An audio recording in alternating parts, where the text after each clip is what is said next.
नमस्कार, मैं रविश कुमार। किसान आंदोलन को कवर करने के लिए केवल किसानों को जानना जरूरी नहीं है, कीलों के बारे में जानना जरूरी नहीं है, कटीली तारों के बारे में जानना जरूरी नहीं है, रेहाना के बारे में भी जानना जरूरी है। कसमों में श्रेष्ठ कसम, विद्या कसम खाकर कहता हूं, मैं रेहाना के बारे में नहीं जानता था। हम तो रेहाना सुल्तान को जानते थे जो इलाहाबाद की रहने वाली थीं, जिन्हें 1970 की दस्तक फिल्म के लिए राष्ट्रीय फिल्म पुरस्कार मिला था। इस फिल्म के लिए मजरूह सुल्तानपुरी ने कमाल की एक गजल लिखी है। हम हैं मताए कूचाओ बाजार की तरह, उठती है हर निगाह खरीदार की तरह। आप YouTube में सुनिएगा, इसकी एक और पंक्ति है, मजरूह लिख रहे हैं वो अहले वफा का नाम, हम भी खड़े हुए हैं गुनहगार की तरह। जल्दी ही समझ में आ गया कि जिस रियाना के कारण अपनी रेहाना का ख्याल आया, वो दुनिया की बड़ी पॉप स्टार हैं। 8 बार ग्रैमी अवार्ड जीत चुकी हैं और उनका नाम रेहाना नहीं, रियाना है। अंग्रेजी नाम के कारण उर्दू में भटक गया। रियाना ने किसान आंदोलन पर छपी CNN की एक रिपोर्ट को ट्वीट कर दिया और सिर्फ इतना लिख दिया कि हम इसके बारे में बात क्यों नहीं कर रहे हैं। एक पॉप स्टार के इतने से कमेंट से भूचाल आ गया। ट्विटर पर महापंचायत छिड़ गई। हम आगे जींद महापंचायत की बात करेंगे, लेकिन इस ग्लोबल महापंचायत को नजरअंदाज भी नहीं कर सकते। रियाना के पहले से भी अमेरिका, कनाडा और ब्रिटेन के कई सांसद बोल चुके हैं, लेकिन रियाना के ट्वीट के आगे पीछे कई लोगों के और भी बयान आने लगे। इंडियन कैनेडियन कॉमेडियन और आर्टिस्ट लिली सिंह, जलवायु परिवर्तन के मुद्दे से जुड़े कई नाम जैसे Greta Thunberg, Vanessa Nakate, Elizabeth Wathuti, इन सब ने भारत में चल रहे किसान आंदोलन को लेकर ट्वीट किया है। कैलिफोर्निया से अमेरिकी रिप्रेजेंटेटिव जिम कोसिटा, अमेरिकी अभिनेता जॉन क्यूसेक और ब्लॉगर अमेंडा सेर्नी ने भी ट्वीट किया है। ब्रिटेन की संसद में किसान आंदोलन और प्रेस की आजादी को लेकर बहस हो सकती है। लेबर और कंजर्वेटिव सांसदों ने भी इस पर चलाई गई एक याचिका को सपोर्ट किया है।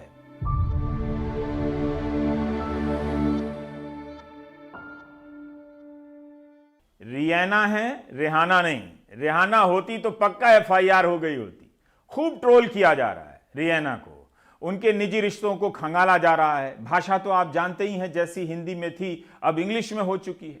वैसे रियाना को लोग हिंदी में भी गालियां दे रहे हैं। गाली देने से तो भारत की ग्लोबल छवि खराब नहीं होती होगी, आप समझ रहे हैं। अच्छा है रियाना हिंदी नहीं समझती हैं। लोग रियाना को बता रहे हैं कि तुम जानती नहीं हो किन के बारे में बोल रही हो, ये आतंकवादी हैं। बताइए, अपने ही किसान को आतंकवादी बताकर भाई लोग भारत की ग्लोबल छवि ठीक कर रहे हैं। कह रहे हैं कि यह भारत का आंतरिक मामला है, मत बोलो।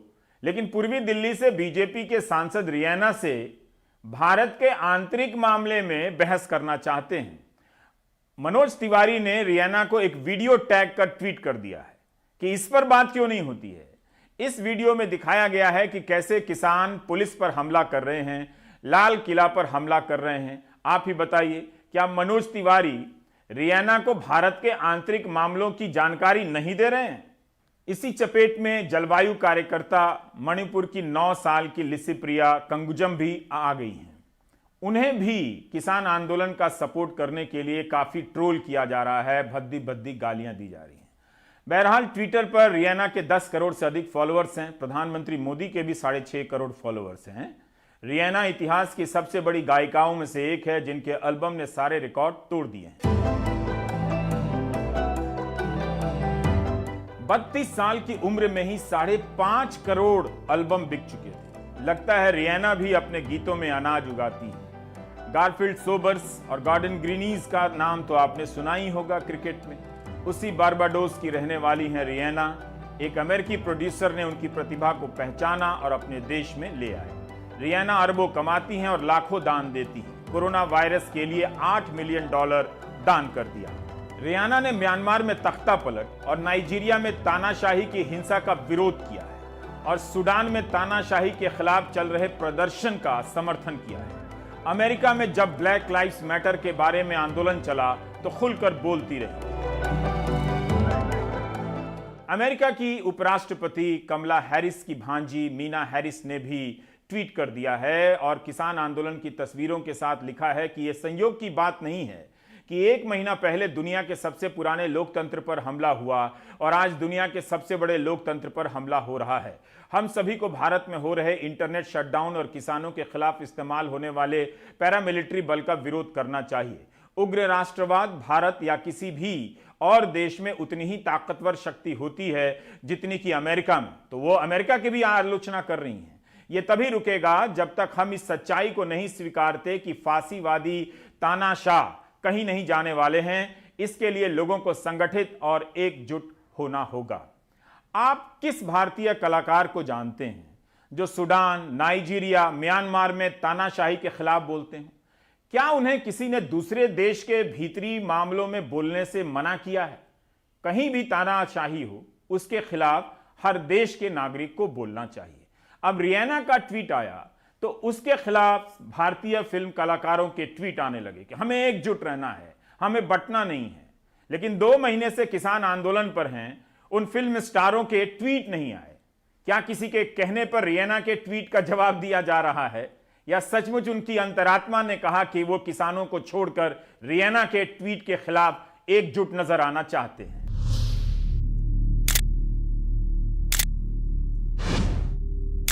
बैरिकेड के नाम पर कीलें बिछाकर भारत दुनिया के सामने और अपने नागरिकों के सामने अपनी कैसी छवि पेश कर रहा है?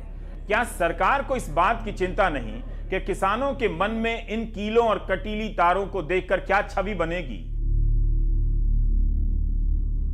किसान आंदोलन तक जाने के रास्ते बंद कर दिए गए हैं। हम आगे दिखाएंगे कि कैसे पत्रकारों को कई किलोमीटर पैदल चलकर धरना स्थल जाना पड़ रहा है।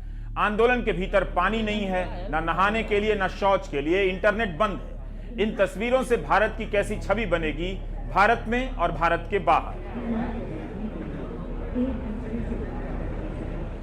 भारतीय विदेश मंत्रालय की प्रतिक्रिया आ गई है। विदेश मंत्रालय कवर करने वाले पत्रकार हैरान हैं कि विदेश मंत्रालय कब से किसी व्यक्ति के कमेंट पर बयान जारी करने लगा है। क्या रियाना के ट्वीट से भारत सरकार के भीतर हलचल मच गई है कि एक पॉप स्टार के लिए बयान जारी करना पड़ा? आईटी सेल के लिए यह दुख की बात होनी चाहिए। विदेश मंत्रालय ने लंबा बयान जारी कर बताया है कि कैसे कृषि कानून संसद में बहस के बाद पास हुआ। किसानों का छोटा सा ही समूह इससे ऐतराज करता है। सरकार उनसे बातचीत कर रही है। इस कानून को स्थगित करने की पेशकश तक की गई है। यह दुर्भाग्यपूर्ण है कि कुछ निहित स्वार्थी तत्व इन प्रदर्शनों पर अपना एजेंडा थोप रहे हैं, जिसका नजारा 26 जनवरी को देखने को मिला। इन्हीं में से कुछ समूह भारत के खिलाफ अंतर्राष्ट्रीय समर्थन जुटाने की कोशिश कर रहे हैं। ऐसे तत्वों के उकसावे में आकर महात्मा गांधी की प्रतिमा के साथ अभद्रता भी की गई, जो भारत और किसी भी सभ्य समाज के लिए बहुत बेचैन करने वाली बात है। विदेश मंत्रालय इसी जवाब में कहता है कि हम चाहते हैं कि इन प्रदर्शनों को भारत की लोकतांत्रिक परंपरा और राजनीति के संदर्भ में देखा जाना चाहिए। ऐसे मामलों पर कमेंट करने से पहले तथ्यों को जांच परख लेना चाहिए। किसी सेलिब्रिटी का इस तरह से बोलना ना तो सही है, ना शोभा देता है। विदेश मंत्रालय ने अपने बयान में हैशटैग का इस्तेमाल किया है, हैशटैग इंडिया टुगेदर और हैशटैग इंडिया अगेंस्ट प्रोपेगेंडा। विदेश मंत्रालय को हैशटैग लगाने से बचना चाहिए। रिपब्लिक ऑफ इंडिया का विदेश मंत्रालय न्यूज चैनल की तरह नहीं दिखना चाहिए, अंतर होना चाहिए। रियाना के कमेंट पर आंतरिक मामलों की बात करने वालों के लिए एक छोटा सा फ्लैशबैक है। 29 अक्टूबर 2019 के दिन श्रीनगर में काली कारों का यह काफिला देखकर कई लोग चौंक गए। भारत के विपक्षी दलों के सांसदों को श्रीनगर एयरपोर्ट से लौटा दिया गया, अंदर नहीं आने दिया गया। लेकिन यूरोपीय संघ के ये सांसद कश्मीर का दौरा करने कैसे आ गए? पत्रकार पता करने लगे कि कश्मीर का यह दौरा किसकी सहमति से तय हुआ है। पता चला कि अनौपचारिक है और एक इंटरनेशनल ब्रोकर मादी शर्मा के एनजीओ के बुलावे पर आए हैं। ये सभी किसी बड़ी पार्टी के सांसद नहीं थे। यूरोपियन संघ में धुर दक्षिणपंथी सांसदों के छोटे से समूह का हिस्सा थे। कोई बताए कि भारत के आंतरिक मामले में यूरोपीय संघ के सांसदों को सैर कराने की अंदरूनी योजना किसकी थी, या इस योजना को बाहरी तत्वों ने अंजाम दिया था? दुनिया के कई देशों में भारतीय दूतावास के बाहर पंजाब के किसानों के समर्थन में प्रदर्शन हुए हैं। जब बाहर रहने वाले भारतीयों को जमा कर राजनीतिक शक्ति का प्रदर्शन ठीक है, तो उन्हीं भारतीयों का राजनीतिक प्रदर्शन करना क्यों ठीक नहीं है? इस परंपरा की बुनियाद किसने डाली थी? अब हम बाहर के देशों में रहने वाले दर्शकों से अनुरोध करते हैं कि वे अपनी दोनों आंखें बंद कर लें, क्योंकि हम आंतरिक मामलों पर बात करने जा रहे हैं। सिंघू बॉर्डर से रिपोर्ट करना कितना मुश्किल हो गया है, यह विषय सिर्फ आंतरिक भारत के लिए है। सौरभ शुक्ला को सिंघू बॉर्डर जाकर रिपोर्ट करने और वहां से लौटने में आज 13 किलोमीटर पैदल चलने पड़े हैं। हम इस वक्त सिंघू बॉर्डर पर हैं। ये पहला बैरिकेड है जो दिल्ली की तरफ से लगाया गया है। यहाँ से आगे जाना किसी को भी अलाउ नहीं है। देखिए, ये मोटरसाइकिल से हैं, इनको भी जाने नहीं दिया जाएगा। इनको यहाँ से बोल दिया गया है कि आप वापस चले जाइए, यू टर्न ले लीजिए। मीडिया को भी अंदर अलाउ किया गया है। वो भी गाड़ियाँ यहाँ पर रोक ली जाती हैं मीडिया की। यहाँ गाड़ी खड़ी करके हम लोग अपना आई कार्ड दिखा करके इस तरीके से अंदर जाते हैं। मीडिया को आई कार्ड दिखाकर जाने के लिए अलाउ किया गया है। हमें 4 किलोमीटर जाने के बाद गांव के अंदर से जाना पड़ता है प्रोटेस्ट साइट तक पहुंचने के लिए, अंदर अंदर गलियों से। दिल्ली पुलिस ने पूरे सिंघू बॉर्डर को कुल 4 जोन में बांट रखा है। यहां से सिर्फ पुलिस वाले और मीडिया कर्मी ही अंदर जा सकते हैं। रास्ते में हमें आसपास के तमाम गांव वाले मिले जो 4 से 5 किलोमीटर पैदल चलकर काम पर जा रहे थे। आप सर कहाँ रहते हैं? मैं सिंघू गांव में रहता हूँ। सिंघू गांव में रहते हैं, ड्यूटी जा रहे हैं? हाँ जी सर। सर कितना पैदल चलना पड़ रहा है आप लोगों को? मान के चलिए कम से कम 3-4 किलोमीटर तो जाना ही पड़ता पैदल डेली। मैं भी सर 7-8 किलोमीटर आता हूँ, टीडीआई से आता हूँ। 8 किलोमीटर पैदल चल करके आ हाँ, रहे हैं हाँ ड्यूटी सर। जाने के लिए? ड्यूटी जा रहा हूँ सर दिल्ली। और अगला बैरिकेड जो लगभग है यहाँ से 1 किलोमीटर की दूरी पर है। ये जोन 1 है, वो जोन 2 बताया जाता है। लेकिन 2 दिन से पुलिस द्वारा लगाई गई कीलों को दिखा रहे मीडिया कर्मियों को अगले बैरिकेड से आगे जाने पर रोक लगा दी गई है। क्या एंट्री मना है? एंट्री मना है? हम लोग मीडिया को तो जाने देते हैं पैदल। मीडिया को मना कर रखा है। लगभग यहाँ से 2 किलोमीटर दूर है प्रोटेस्ट साइट, वहां तक किसी को जाने की अनुमति नहीं है। यानी अगर मीडिया को पुलिस की तैयारियां और लोहे के कांटे दिखाने हैं तो उसकी मनाही है। तो यहाँ पर दिल्ली पुलिस ने हमें रोक दिया है। तो जो तमाम बगल में खेतों के रास्ते हम लोग अंदर जाएंगे लगभग 4 से 5 किलोमीटर चल करके, और यहाँ पर भी ऐसी लोहे की तारें लगा दी गई हैं जिनको उठा करके हम लोग अंदर घुसने की कोशिश करते हैं। और रोज़ ऐसे ही जो तस्वीरें दिखाने के लिए अंदर घुसते हैं हम लोग।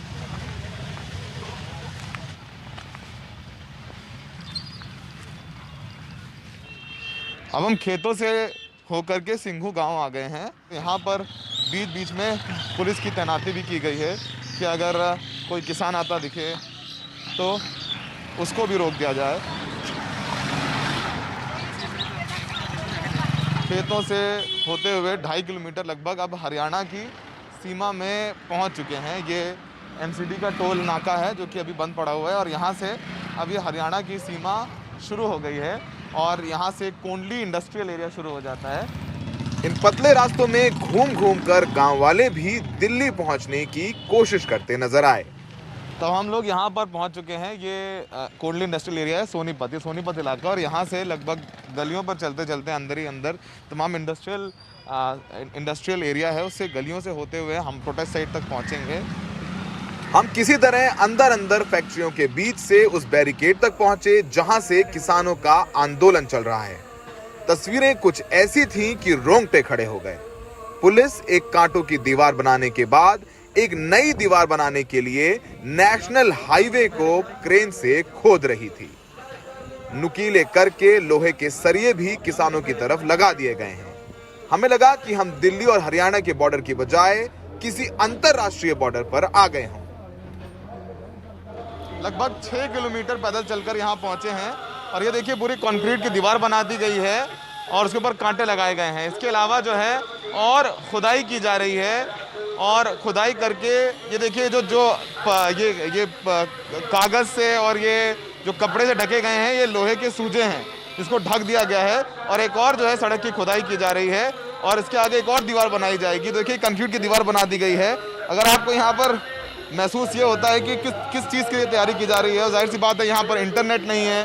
सोचिए ये हाईवे है जिसको खोदा जा रहा है, ये टैक्स पेयर्स का पैसा है जिसको खोदा जा रहा है। तो सवाल सबसे बड़ा यही है कि ये दीवार टूटनी चाहिए थी, ये दीवार अविश्वास की दीवार टूटनी चाहिए थी, लेकिन ना कहीं इन दीवारों पर और कांटे लगा करके, ये लोहे के सरिये लगा करके इस दीवार को और गहरा कर दिया गया है और ज़्यादा खाई है वो बड़ी कर दी गई है। सबसे बड़ा सवाल यही है कि खाई पटनी चाहिए थी और खाई पटनी चाहिए थी विश्वास से।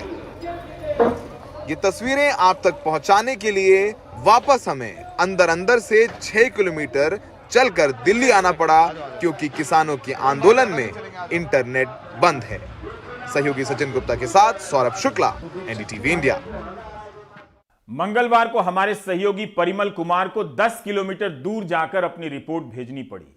मोहम्मद गजाली आज हरियाणा के जींद में थे, वहां महापंचायत बुलाई गई थी।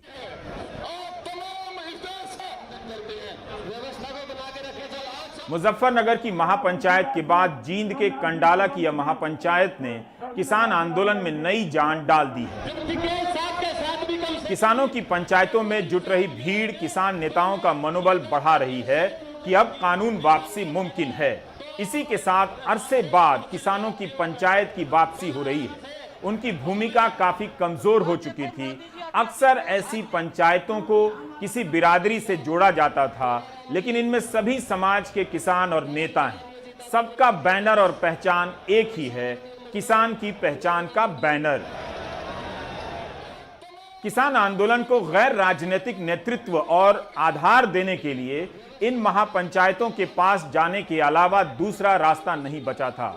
किसान इन महापंचायतों के जरिए याद दिला रहे हैं कि वे अपनी पुरानी ताकत को पहचानने लगे हैं। यहां भीड़ काफी हो गई।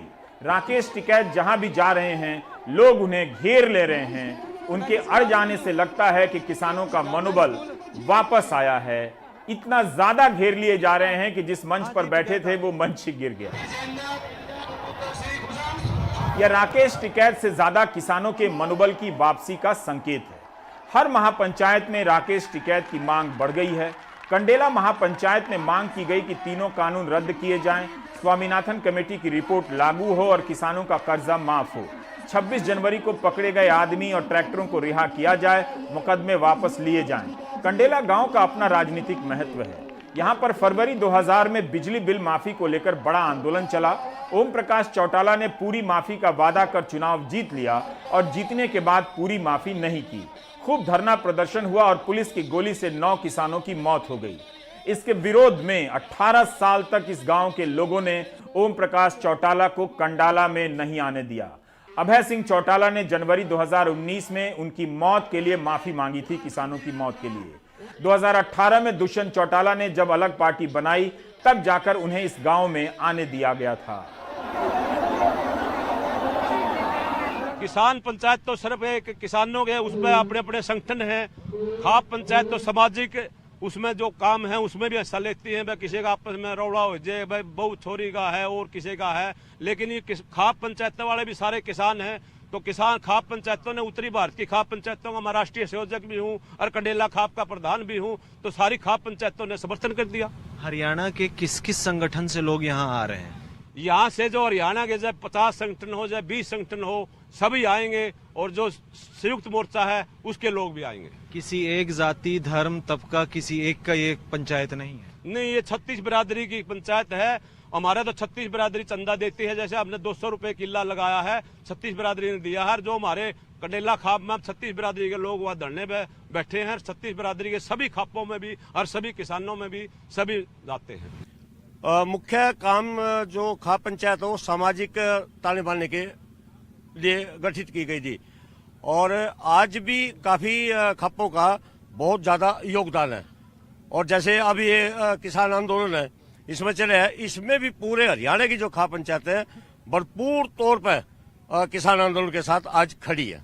तो क्या खाप जो होती है किसी एक गोत्र या कास्ट की होती है या गांव में ही बनी होती है किसी, इसके बारे में बताएं। नहीं, गोत्र के अनुसार भी होती है और कई 12, 6 गामा, उसमें सभी जाति के जो गांव में बसने वाले लोग हैं वो सभी उस खाप के अधीन, उनकी सहमति से बनती है। बिल्कुल बिल्कुल, सबकी सहमति से बनते हैं। महापंचायत जो आप कर रहे हैं, इस महापंचायत को क्या कहा जाए? अगर सरल शब्दों में समझाना चाहे, महापंचायत किसे कहते हैं? महापंचायत एक तो पंचायत होती है, वो एक महापंचायत होती है तो उसका आकार बहुत बड़ा होता है। दूर दराज की खपे, दूर दराज के जैसे किसान आंदोलन के लोग नेता, उसको महा का नाम दिया जाता है, यानी बहुत बड़ी पंचायत इसको माना जाता है। गोदी मीडिया के जमाने में अब हर आंदोलन अपना मीडिया लेकर चलने लगा है। मोहम्मद गजाली अपनी रिपोर्ट में बता रहे हैं कि कंडेला खाप का अपना आईटी सेल है। किस तरह से पंचायत की खबरों का प्रसारण किया जा रहा है। ये आईटी सेल क्यों बनाई गई है? ये आईटी सेल इसलिए बनाई गई है क्योंकि जो किसान आंदोलन के चलते अभी गवर्नमेंट ने 5-6 दिन से नेट बंद कर दिया है। जो ये अभी राकेश टिकैत जी हमारे नेता यहाँ पे आ रहे हैं, उनका मैसेज कन्वे करने के लिए लोगों को इंटरनेट नहीं अवेलेबल हो पा रहा है, तो हम लोगों ने अपनी एक आईटी सेल बनाई है ताकि इस प्रोग्राम और मैसेज को ज्यादा से ज्यादा किसानों तक पहुंचाया जा सके। इसी के लिए हम लोगों ने आईटी सेल का अभी गठन किया है। तो कैसे भेजेंगे यहाँ से, कैसे आप लोग मैसेज भेजेंगे? अभी हम लोग जो भी प्रोग्राम होगा यहाँ पे उसको पूरा रिकॉर्ड करेंगे और हमने अपने ऑफिस के अंदर वाईफाई का अरेंजमेंट किया हुआ है। वहाँ जाके हम लोगों ने कंडेला खाप आईटी सेल का एक फेसबुक पेज क्रिएट किया हुआ है। सारी न्यूज हम लोग उसके ऊपर अपलोड करेंगे ताकि लोग उसको फॉलो करके जितना भी प्रोग्राम का यहाँ से मैसेज है वो कन्वे कर सकें। सिंघू और टिकरी बॉर्डर पर बड़ी संख्या में महिला किसान 2 महीने से धरने में शामिल हैं। इसका असर यह हुआ है कि पश्चिम यूपी से लेकर हरियाणा की महापंचायतों में महिलाओं की भागीदारी दिखने लगी है। इस आंदोलन ने महिला किसानों को नई राजनीतिक पहचान भी दी है। किसान आंदोलन में कितने दिन से आप साथ हैं? और आप पहले दिन से जी, पहले दिन से यहाँ। हाँ। और कभी आप सिंघू या टिकरी बॉर्डर भी गई हैं? वहाँ पर गए नहीं जी यार, जो आंदोलन है यहाँ कभी भी हो वहाँ जावा जरूर। ठीक है। और जी 3 कानूनों के खिलाफ जी हमारे वापिस होने चाहिए। ठीक है। हम लोग कुछ नहीं चाहिए। मारे जवान भी मारे, किसान भी मारे हैं, जवान भी मारे, मारे से पैदा हो रहे हैं जी। और यहाँ जो आज महापंचायत हुई है, हाँ। राकेश टिकैत को भी आपने सुना होगा। हाँ जी। आज की महापंचायत से क्या बातें आप सुन के आज जा रही हैं? बढ़िया दिए जी संदेश। क्या संदेश दिया? है जो भी हमारे कानून है वापिस होने चाहिए। बिजली अब खंबे बाहर लगा रखे हैं जी, मीटर जितने जी करे इतने ठोक देते हैं जी। कहाँ से दे वापिस नहीं होंगे जी, हम पुठे नहीं हटेंगे। हम तो जी गोली खाने को लिए तैयार। हाँ जी, कह दियो जी सरकार मोदी ने। कांग्रेस नेता राहुल गांधी ने आज प्रेस कॉन्फ्रेंस कर दिल्ली की सीमाओं पर की जा रही किलेबंदी की आलोचना की है। सरकार किलाबंदी क्यों कर रही है? क्या ये किसानों से डरते हैं? क्या किसान दुश्मन है? मैंने कहा है कि किसान हिंदुस्तान की स्ट्रेंथ है, शक्ति है, और इसको दबाना, मारना, धमकाना सरकार का काम नहीं है। सरकार का काम किसान से बात करने का है और इस समस्या को रिजॉल्व करने का है। सुप्रीम कोर्ट ने 26 जनवरी की हिंसा के मामले में फिलहाल दखल देने से इनकार कर दिया है। दिल्ली पुलिस ने दीप सिद्धू और जुगराज सिंह पर 1 लाख रुपए का इनाम घोषित किया है। क्या 26 जनवरी के बाद कुछ किसान लापता भी हैं? पुलिस कहती है कि 122 लोग गिरफ्तार हैं और इनके अलावा कोई भी पुलिस की हिरासत में नहीं है। संयुक्त किसान मोर्चा ने 29 लापता किसानों की सूची दिल्ली सरकार को सौंपी है और पता लगाने के लिए कहा है।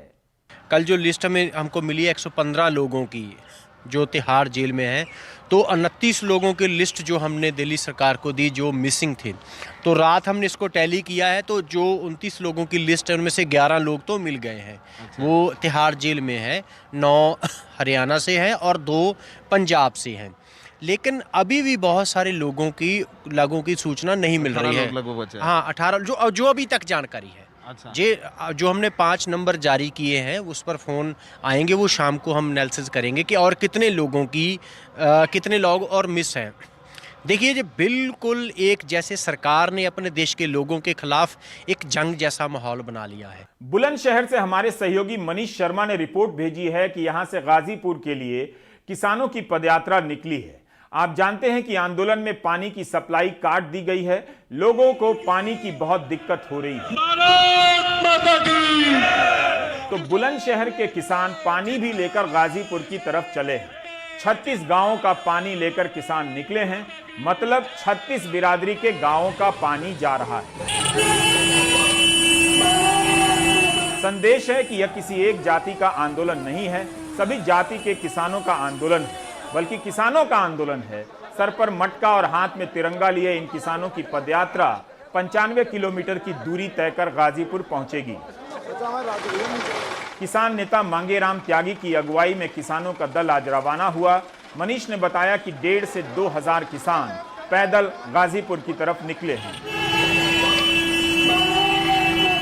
36 गांवों से और 36 जातियों का, 36 कुओं का, 36 नलों का पानी लेकर हम जो है टिकैत साहब के लिए जा रहे हैं, क्योंकि वहाँ की निर्दयी सरकार ने पानी बंद कर दिया था उनको। तो यहाँ से हम लोग पदयात्रा के रूप में चल रहे हैं और यहाँ से पदयात्रा करते हुए पानी का आपने कलश देखा होगा, तो पानी लेकर हम लोग जा रहे हैं और सरकार को ये दिखाना चाहते हैं।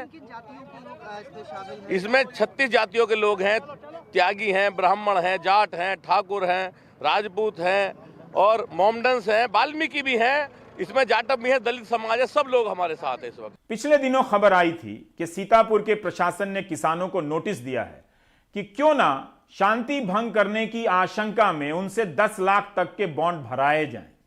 इस पर इलाहाबाद हाईकोर्ट ने नाराजगी जाहिर की। यूपी सरकार ने अदालत को बताया है कि 162 किसानों को नोटिस जारी किए गए थे, जो अब रद्द किए जा रहे हैं। जो घटना हुई थी गंगापुर सिटी में वसुंधरा कॉलोनी में, राजस्थान के करौली में भी पंचायत हुई। रानौली गांव में हुई पंचायत में महिलाओं ने भी भाषण दिया। यहां मंच पर केवल किसानों को जगह दी जा रही है। राजनेता से लेकर दूसरे सभी आ सकते हैं, मगर उनसे नीचे जाजम पर बैठने को कहा जा रहा है। करौली की इस सभा को राजेश्वरी मीणा और विमला जी ने भी संबोधित किया है। राम सहाय मीणा नाम के एक किसान ने किसान आंदोलन को 1 लाख रुपए देने की घोषणा की है। राजस्थान के कई जिलों में महापंचायतें होने वाली हैं। 21 बच्चे जो हिरासत में ले लिए थे, उनको छुड़ाने के लिए 21 महिलाएं मेरे आह्वान पर उतरी मोड़ तक गई। बीच में कई गोले आए, लेकिन क्या हुआ कि बीच में कई बच्चों ने शीशे से बने हुए मकानों पर पत्थर फेंके थे। रवीश रंजन ने गाजीपुर बॉर्डर पर कुछ किसानों से बात की। 2013 के मुजफ्फरनगर दंगों के बाद से ग्रामीण समाज का भाईचारा टूट गया था। रवीश जानना चाहते हैं कि क्या भाईचारे की भी वापसी हो रही है। After walking out, coming out and disturbing, they themselves they were demanding that there should be question over, and government has agreed, and government question over is going on. एक तरफ नेताओं के बीच कृषि कानून पर संसद में चर्चा चल रही है, दूसरी तरफ किसानों के समर्थन में जगह जगह पंचायत हो रही है।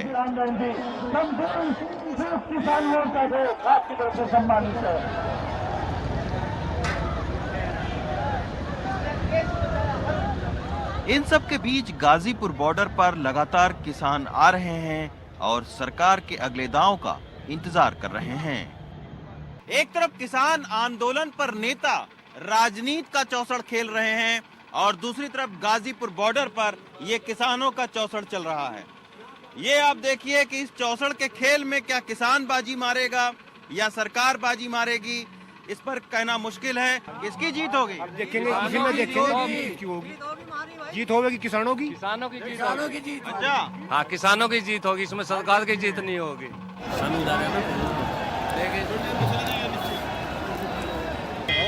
उधर राकेश टिकैत के पक्ष में हो रही पंचायतें लगातार किसानों को एकजुट कर रही हैं।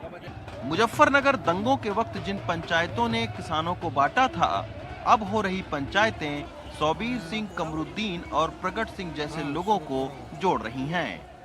किसानों का कहना है कि पंचायतों से राजनीतिक दलों में बटा किसान एक हो रहा है। अगर आपका यही सवाल है कि हिंदू मुस्लिम, हम तो कहेंगे इन्होंने कराया था। अगर हमारे भाईचारे में कोई फासला आया भी था, अब हमारा बिल्कुल दूर हो गया। जो मुजफ्फरनगर आप दंगा बता रहे हैं, इससे हम पर कोई प्रभाव नहीं पड़ा है। ये मीडिया ने थोड़ा सा, जो गोदी मीडिया है ना, उन लोगों ने बढ़ा चढ़ा कर दिखाया है, लेकिन हम पर आपस में भाईचारे में अभी तक कोई प्रभाव नहीं पड़ा है और ना आगे पड़ेगा। हिंदू मुस्लिम सिख ईसाई हिंदुस्तान में पहले से भाई भाई रहे हैं और आगे भी रहेंगे। लेकिन क्या राकेश टिकैत के पक्ष में केवल जाट ही पंचायत कर रहे हैं? इस सवाल का जवाब जानने के लिए हमने अलग अलग किसानों से बात करने की कोशिश की। पंचायतों में जो किसान को एक किया जाता है और उसे समझाया जाता है कि ये इस तरह के आंदोलन चल रहे हैं, ये समस्याएं किसान के साथ में आ रही हैं, तो उसके लिए पूरे देश के दौरा करके हमारे नेताओं को, किसानों को एक किया जाता है और जिस दिन ऐलान होता है कि उस दिन हम सब एक जगह इकट्ठे होंगे, वो सारे किसान पूरे देश के इकट्ठा हो जाते हैं।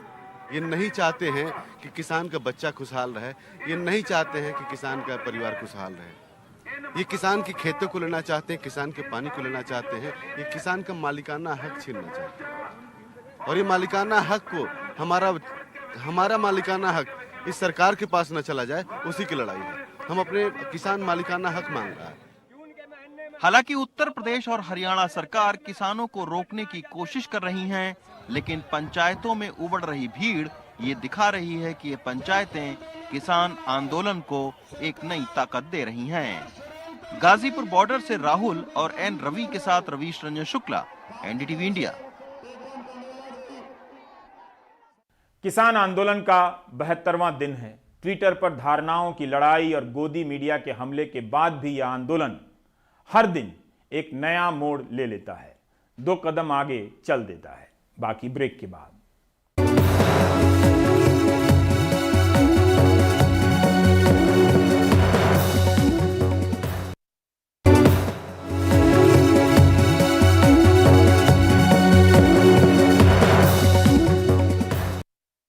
मध्य प्रदेश की राजधानी भोपाल में वैक्सीन ट्रायल के प्रतिभागी दीपक मरावी की मौत के मामले में 2 महीने बीतने के बाद भी विसरा रिपोर्ट क्यों नहीं आई? मंगलवार को हमने यह खबर दिखाई तो सरकार हरकत में आई। हमारे संवाददाता अनुराग द्वारी की रिपोर्ट आप देखिए, वो एक्सक्लूसिव कॉपी लेकर आए हैं। इस रिपोर्ट से और भी गंभीर सवाल खड़े हो रहे हैं। भोपाल में दीपक मरावी की मौत के 2 महीने बाद आखिरकार एनडीटीवी को उनकी विसरा रिपोर्ट मिल गई है। रिपोर्ट में 2 बातें कही गई हैं, इथाइल अल्कोहल और ओमेप्रोजोल की मात्रा। डॉक्टर अरुण श्रीवास्तव राज्य सरकार की उस कमेटी के मुखिया थे जिन्होंने दीपक मरावी की मौत के मामले में प्रोटोकॉल के पालन की जांच की थी। वो फार्माकोलॉजी यानी औषध विज्ञान के प्रोफेसर भी हैं, लिहाजा इथाइल अल्कोहल के साथ ओमेप्रोजोल की गुत्थी सुलझाने हम उनके पास पहुंचे। ये जहर बना सकता है क्या? नहीं, ये जहर नहीं बनाता, और अगर विदिन थेरेप्यूटिक डोज लिया जाता है ओमेप्रोजोल तो इससे कोई नुकसान नहीं होता है। अब सवाल ये था कि क्या दीपक ने शराब पी थी? परिवार की माने तो जवाब है नहीं। आप ये कह रहे हैं वो शराब पीते नहीं थे? नहीं, पैसे ही नहीं थे, ना कहीं जाते थे, काम पर जाते थे, तो वहाँ जाना बंद कर दिया था उन्होंने। हमने आपको ये भी बताया था कि कैसे 1 जनवरी को डीएसएमबी सदस्यों के साथ पोस्टमार्टम रिपोर्ट साझा की गई, जिसमें एक सदस्य ने इसे संभवतः आत्महत्या बताया था।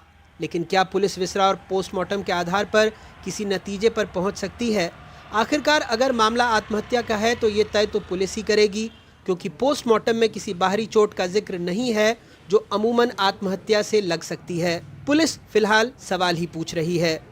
One thing is very clear कि वो एफएसएल रिपोर्ट में हम पुख्ता तौर पर नहीं कह सकते, लेकिन एक बात एफएसएल रिपोर्ट में आई है, इथाइल अल्कोहल और ओमेप्रोजोल की मात्रा के बारे में हम मेडिको लीगल सेल और एफएसएल से पूछ रहे हैं कि ये मिश्रण जहरीला कैसे हो सकता है जिससे किसी की मौत हो जाए। हमें एफएसएल रिपोर्ट मिल गई है, हम जाँच कर रहे हैं। How it led to the individual's death. एक बात और है, अस्पताल ने अपनी रिपोर्ट में लिखा था कि उन्हें दीपक के शराब पीने के बारे में जानकारी नहीं है, न ही किसी पूर्व मेडिकल हिस्ट्री की। जानकार कहते हैं विसरा रिपोर्ट के बाद और भी जरूरी हो जाता है कि मामले की पुख्ता जांच हो, ताकि हर संशय का जवाब और परिवार को इंसाफ मिल सके। आखिरकार अस्पताल का भी कहना था कि वो 7 दिनों तक पूरी खोज खबर रख रहे थे, तो अगर दीपक ने कोई दवा ली थी तो अस्पताल को जानकारी क्यों नहीं मिली? हमने बार बार दोहराया है कि हमें नहीं पता कि मौत की वजह वैक्सीन है या कुछ और, हम ये बता भी नहीं सकते। लेकिन सार्वजनिक स्वास्थ्य के इस बड़े मामले की गुत्थी इतना तो तय है कि उलझी हुई है, केंद्र सरकार को इसे सुलझाना है। विसरा रिपोर्ट के बाद हमने केंद्र, कंपनी दोनों से ईमेल के जरिए संपर्क किया, लेकिन कहीं से कोई जवाब नहीं मिला। भोपाल से कैमरा पर्सन रिजवान खान के साथ अनुराग द्वारी, एनडीटीवी इंडिया।